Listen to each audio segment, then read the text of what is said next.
C.S. Lewis, The SCREWTAPE Letters, Chapter 14. My dear Wormwood, the most alarming thing in your last account of the patient is that he is making none of those confident resolutions which marked his original conversion. No more lavish promises of perpetual virtue, I gather.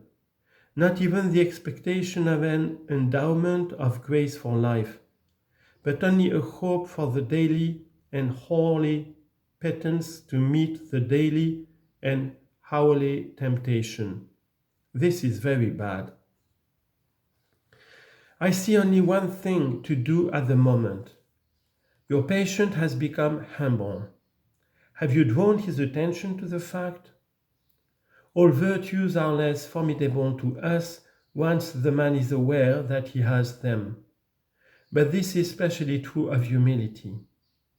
Catch him at the moment when he is really poor in spirit and smuggle into his mind the gratifying reflection, by Jove, I am being humble, and almost immediately pride at his own humility will appear. If he awakes to the danger and tries to smother this new form of pride, make him proud of his attempt, and so on through as many stages as you please. But don't try this too long, for fear you awake his sense of humor and proportion, in which case he will merely laugh at you and go to bed. But there are other profitable ways of fixing his attention on the virtue of humility. By this virtue, as by all the others, our enemy wants to turn the man's attention away from self to him and to the man's neighbors. All the abjection and self-hatred are designed, in the long run, solely for this end. Unless they attain this end, they do us little harm, and they may even do us good if they keep the man concerned with himself, and above all, if self-contempt can be made the starting point for contempt of other selves, and thus for gloom, cynicism, and cruelty. You must therefore conceal from the patient the true end of humility. Let him think of it not as self-forgetfulness, but as a certain kind of opinion, namely a low opinion of his own talents and character. Some talents, I gather, he really has. Fix in his mind the idea that humility consists in trying to believe those talents to be less valuable than he believes them to be. No doubt they are in fact less valuable than he believes, but that is not the point. The great thing is to make him value an opinion for some quality other than truth, thus introducing an element of dishonesty and make believe into the heart of what otherwise threatens to become a virtue.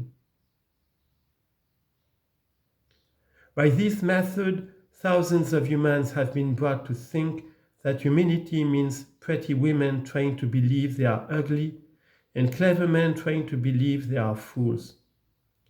And since what they are trying to believe may, in some cases, be manifest nonsense, they can succeed in believing it, and we have the chance of keeping their minds endlessly revolving on themselves in an effort to achieve the impossible. To anticipate the enemy's strategy, we must consider his aims. The enemy wants to bring the man to a state of mind in which he could design the best cathedral in the world and know it to be the best and rejoice in the fact without being any more or less or otherwise glad at having done it than he would be if it had been done by another. The enemy wants him in the end to be so free from any bias in his own favor that he can rejoice in his own talents as frankly and gratefully as in his neighbor's talents, or in a surprise, an elephant or a waterfall. He wants each man in the long run to be able to recognize all creatures, even himself, as glorious and excellent things, He wants to kill their animal self-love as soon as possible. But it is his long-term policy, I fear, to restore to them a new kind of self-love, a charity and gratitude for all selves, including their own. When they have really learned to love their neighbors as themselves, they will be allowed to love themselves as their neighbors. For we must never forget what is the most repellent and inexplicable trait in our enemy. He really loves the hairless bipeds he has created and always gives back to them with his right hand what he has taken away with his left. His whole effort, therefore, will be to get the man's mind off the subject of his own value altogether. He would rather the man thought himself a great architect or a great poet and then forgot about it, than that he should spend much time and pains trying to think himself a bad one. Your efforts to instill either vainglory or false modesty into the patient will therefore be met from the enemy's side with the obvious reminder that a man is not usually called upon to have an opinion of his own talents at all, since he can very well go on improving them to the best of his ability without deciding on his own precise niche in the temple of fame. You must try to exclude this reminder from the patient's consciousness at all costs. The enemy will also try to render real in the patient's mind a doctrine which they all profess but find it difficult to bring home to their feelings.